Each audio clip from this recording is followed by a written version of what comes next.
एखादा व्यक्ती असेल आणि त्यांना ओबीसी प्रमाणपत्र मिळालं नसेल, ओबीसीचा न्याय मिळाला नसेल तर मिळेल, त्याच्याकरता सर्वेक्षण होईल. पण सरसकट हा जो शब्द आहे, या शब्दाला सर्वच त्या ठिकाणी आमच्या भूमिकेचा त्या ठिकाणी विरोध आहे. खऱ्या अर्थाने सरसकट होऊ शकत नाही.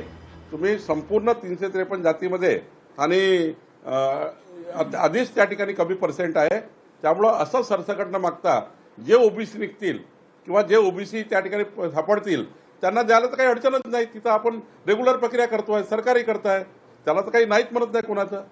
जे पहिले आंदोलन करण्याची भूमिका पूर्वी हीच होती की तुम्ही सर्वेक्षण करा, सर्वेक्षण करून जर ओबीसी आढळलं त्याला ओबीसीत घ्या. ती मागणी आम्ही पूर्ण केली आहे आणि त्याकरता आमचं सरकार काम करत आहे. अजूनही ती मागणी चालूच आहे आणि त्यावर काम चालू आहे आणि त्यावर रोज ओबीसीमध्ये ज्यांच्याकडे पुरावे मिळतात ते ओबीसीमध्ये येत आहे. आपण शरद पवारांनी बोलावं अपेक्षा व्यक्त केली, अशी माहिती समोर येत आहे की त्यांच्या पक्षात आदेश देण्यात आलेले आहे की सध्या कोणीही बोलू नये आणि त्यामुळे नाही, न बोलणे म्हणजे काय? न बोलणे म्हणजे काय याचा अर्थ महाराष्ट्राला समजतो. न बोलणे म्हणजे काय? शेवटी तुम्ही बाकी वेळ तर बोलता ना. शरद पवार साहेब बाकी वेळ तर बोलतात ना. ही चुप्पी कशा करता मग? तुम्ही या ठिकाणी समजून सांगितलं पाहिजे की काय तुमची भूमिका आहे. राज्याला कळली पाहिजे, राज्याच्या 14 कोटी जनतेला कळली पाहिजे, ओबीसीला कळली पाहिजे, मराठा समाजाला कळली पाहिजे, सर्व समाजाला कळली पाहिजे की पवार साहेबांची नेमकी भूमिका काय, राहुल गांधीची, त्यानंतर सुशीलकुमार शिंदेची, बाळासाहेब थोरातची भूमिका काय, काँग्रेसची भूमिका काय, हर्षवर्धन सपकाळाची भूमिका काय. खऱ्या अर्थाने कुणावर टीका करण्यापेक्षा भूमिका व्यक्त केली पाहिजे. जेव्हा राजकीय भूमिका आपण घेतो तेव्हा भूमिका घेतली पाहिजे. ते भूमिका घेत नाहीये. एका दिवसाची परवानगी दिलेली असताना जरांगे पाटील आता म्हणताय की परवानगी वाढवून द्यावी.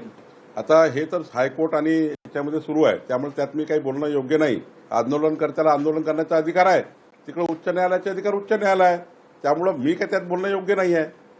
मला असं वाटतं की जे काही उच्च न्यायालय ठरवेल आणि सरकार ठरवेल. आशिष देशमुख यांनी उद्यापासून सुरू होणाऱ्या ओबीसी आंदोलनाला पाठिंबा दर्शवला. राष्ट्रीय ओबीसी महासंघ इतरही आमदारांना संपर्क साधणार आहे जे ओबीसीच्या मतांवर निवडून आले सर्व पक्षीय. नाही, ओबीसी मराठा सर्व या राज्यामध्ये गुण्यागोविंदांना आम्ही नांदतो आहे. मी सुद्धा राज्याचा पक्षाचा अध्यक्ष म्हणून काम केलं. राज्यातला सर्वसाधारण मराठा समाज हा कधीही या ठिकाणी अशा वेगळ्या भूमिकेत नाही आहे. मराठा समाजाने नेहमीच त्या ठिकाणी देवेंद्र फडणवीसजींना आणि आमचं सरकार आणण्याकरता साथ दिलेली आहे. मराठा समाजाने आज आम्हाला भरभरून मतदान केलेलं आहे आणि ओबीसी समाजाने सुद्धा 18 प्रगत जाती 12 बोलतेदारांनी आम्हाला मतदान केलं आहे. त्यामुळं आमचं सरकार हे सर्व समाजासोबत आहे. आम्ही सर्व समाजासोबत आहे. पण यांच्या ताटातलं काळा यांच्या ताटात टाका, त्यांच्या ताटातलं काळा यांच्या ताटात टाका, हे भूमिका मात्र कुणाला मान्य नाही. जरांगे पाटील असं बोलले आहेत की सरकार आता आम्हाला सहकार्य करत आहे आणि आम्ही देखील सरकारला सहकार्य करू. कुठेतरी मवाळ भूमिका आता जरांगे पाटील. आमची पहिल्यापासून या आंदोलनकर्त्यांना सहकार्याची भूमिका आहे. आमचे अनेक खासदार, आमदार, मंत्री त्यांना भेटतात आणि त्या ठिकाणी चर्चा करतात. त्यामुळं आमची नेहमीच आणि खास करून माननीय देवेंद्र फडणवीसजींची भूमिका हे नेहमीच सहकार्याची राहिलेली आहे. त्यांनी कधीही आंदोलनकर्त्यांना दुरावलं नाही. जे जे आंदोलनकर्त्यांनी मागणी केली आणि जे नियमात बसते आहे, जे कुणावर अन्यायकारक नाही आहे, अशी भूमिका देवेंद्र फडणवीसजींनी नेहमीच घेतलेली आहे. आणि माझी जोपर्यंत जे माहिती आहे आणि मी जे काम करतो सरकारमध्ये आहे, मराठा समाजाकरता ज्या